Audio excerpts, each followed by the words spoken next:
know it's a difficult time out there for a lot of people. My thoughts and prayers are really going out to everyone.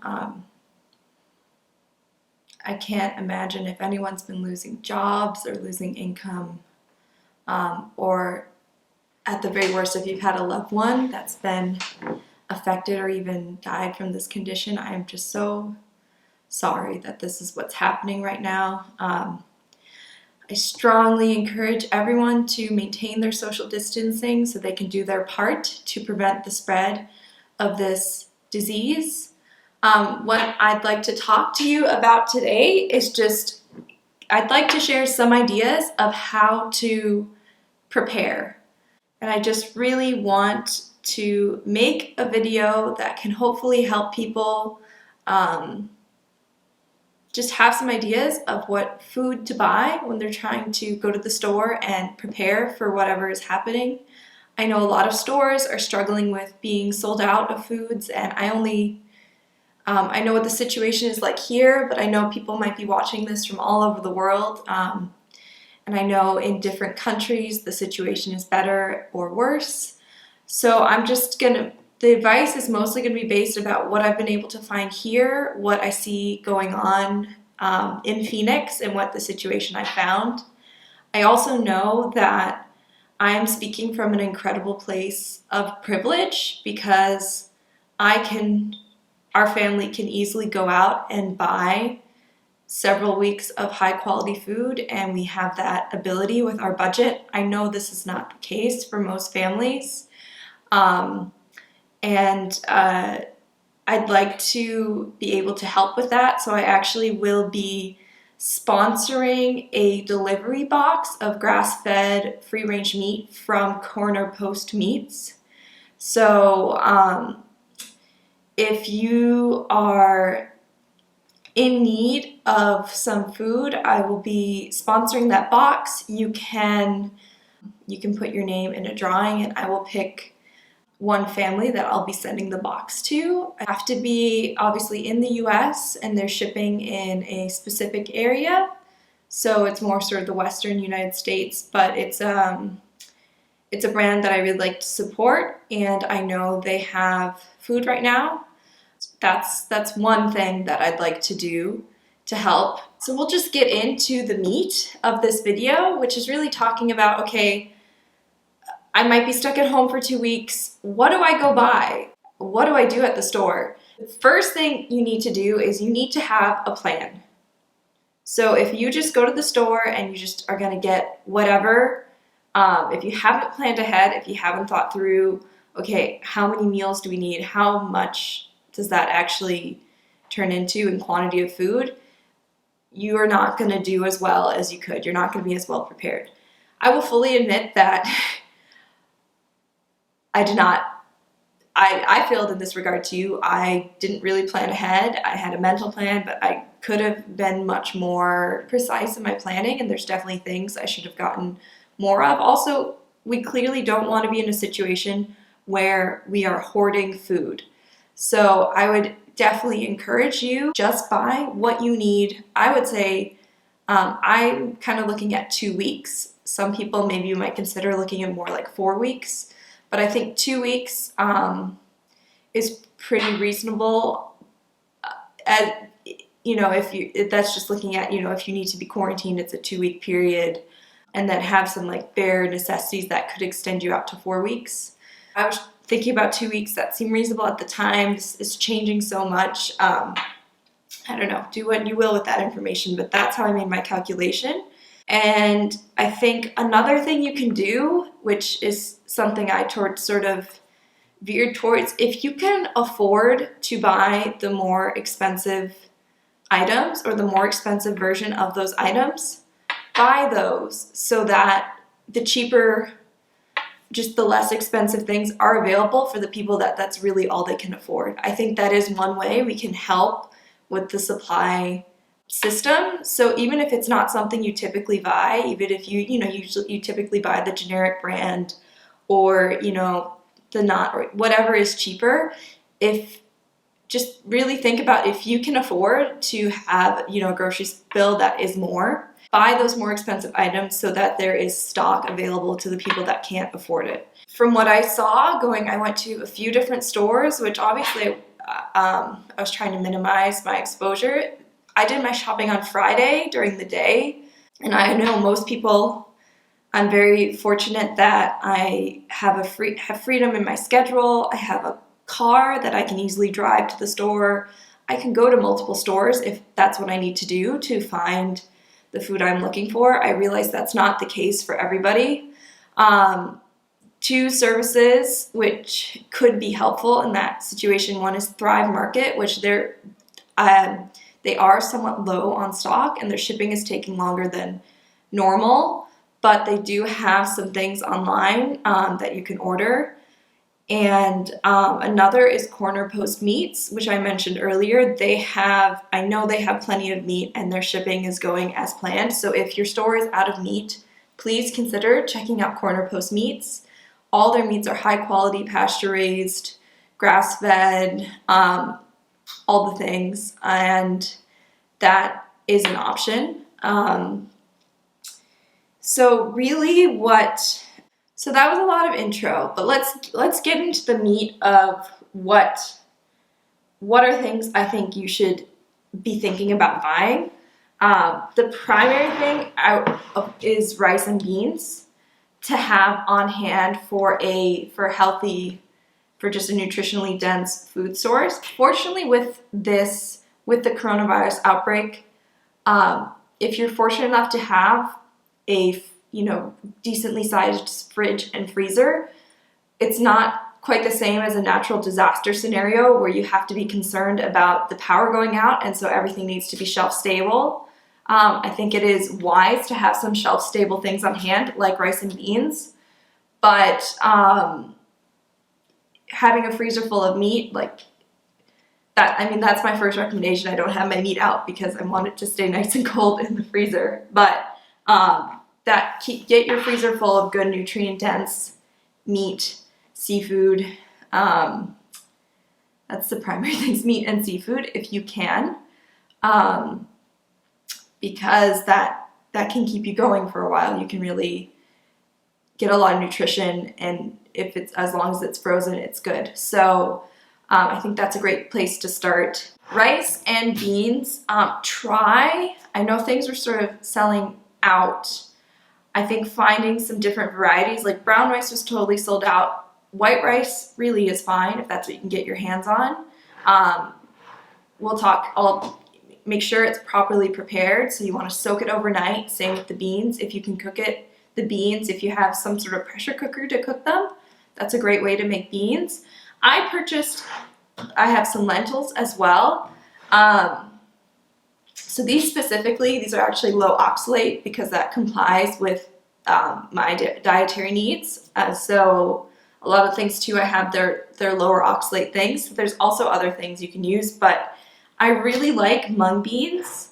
And it's something that probably most people typically don't buy. And so I was able to find a good amount. But these were like kind of all I could find, but they were the beans that were left over, and they are super nutrient dense.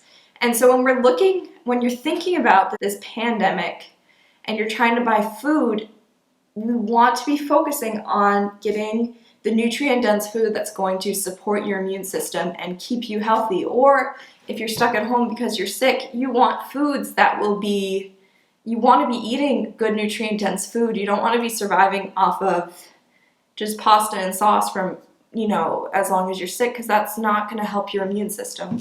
So I like mung beans. They're super high in iron and just good protein. And when you have them with the rice together, you get complete proteins. Lentils as well. These are red lentils, so they're low oxalate, and they're also these are really, when I say if you're going to get dry, shelf-stable goods, I say rice, lentils, and beans all the way. Get those. You can make soups. This you can make into a stew. You can make dip. You can make pancakes. There's so many things you can make. And they're going to give you good nutrition.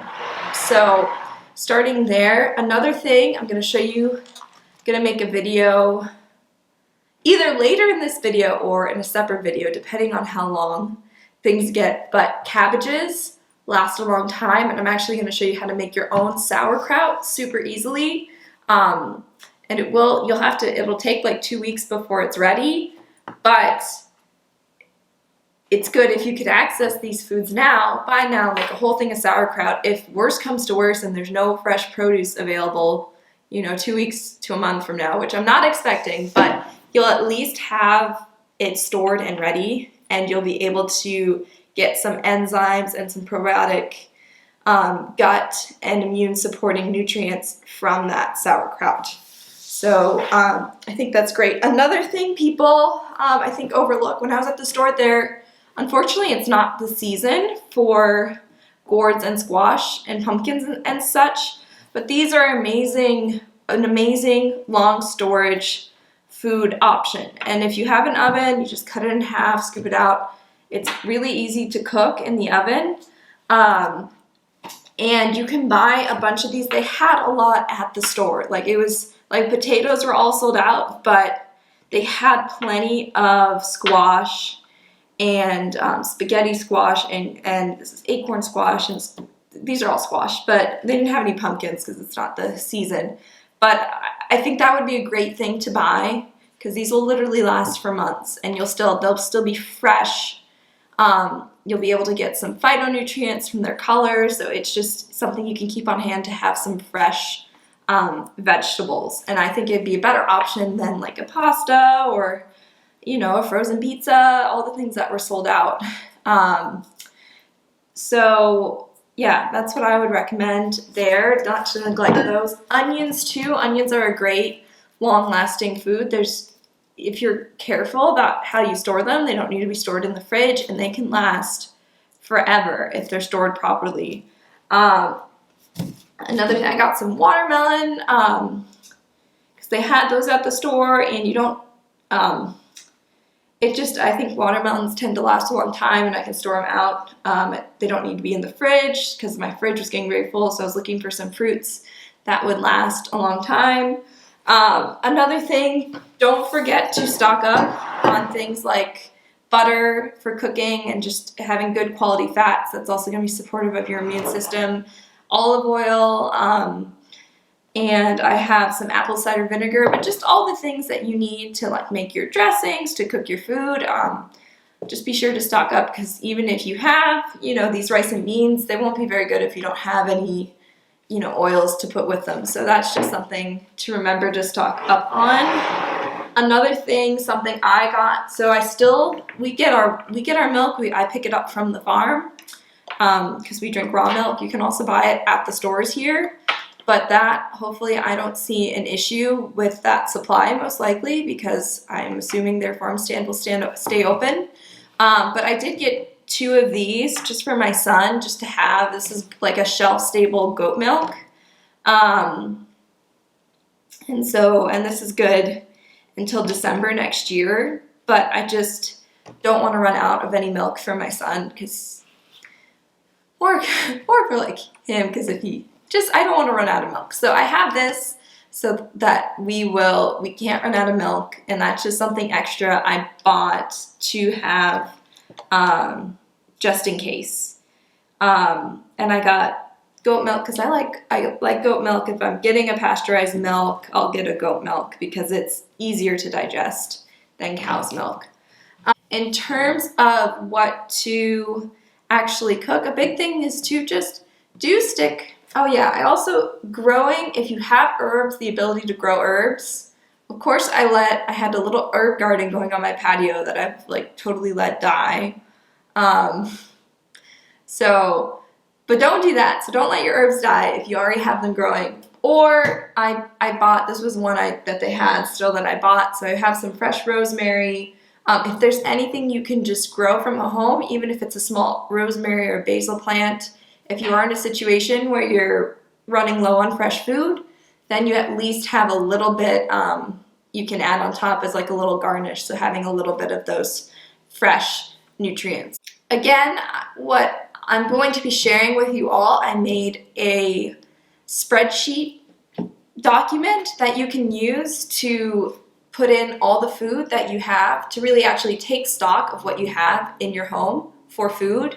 And then if you're in a situation where you have 2 weeks and that like you just have to live off the food you have in your house, you're not going to be getting more food. You can actually put in every single meal that you're eating and how much of your food you're using, and then it'll show you how much you have left.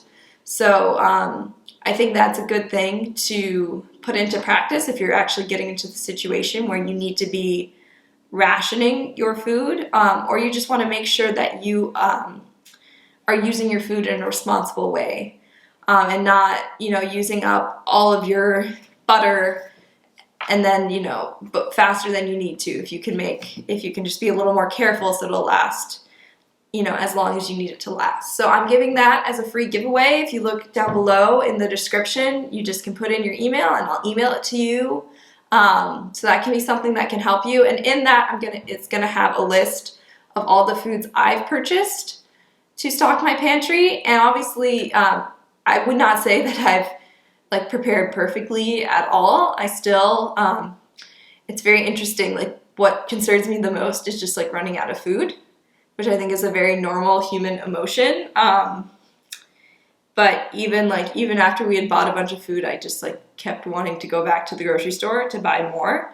So I really have been trying to overcome that hoarding instinct, but I can see why people have just been buying up everything, because I think that natural instinct is very real. But we should be able to sort of overcome and make rational decisions about what we're buying. And I think it's really important that you are buying things that are going to be supportive of your health. And by doing that and not just making, easy, junky, snacky things that might make you feel happy, but long term aren't going to be supporting your immune health. If if you have any older people in your family that or you have maybe an older neighbor, something like that, obviously don't go into their house and be all in their face and stuff, but call them or message them or just knock on their door and then stand away a few feet and just ask them, do you have food? Can I bring you some food? Are there some groceries you need? Can I go pick them up for you? Order delivery for them. They might not know how to do that. A lot of older people might not know how to access, grocery delivery. So that's something you can do to help your community. And just, I think with an issue like this, it's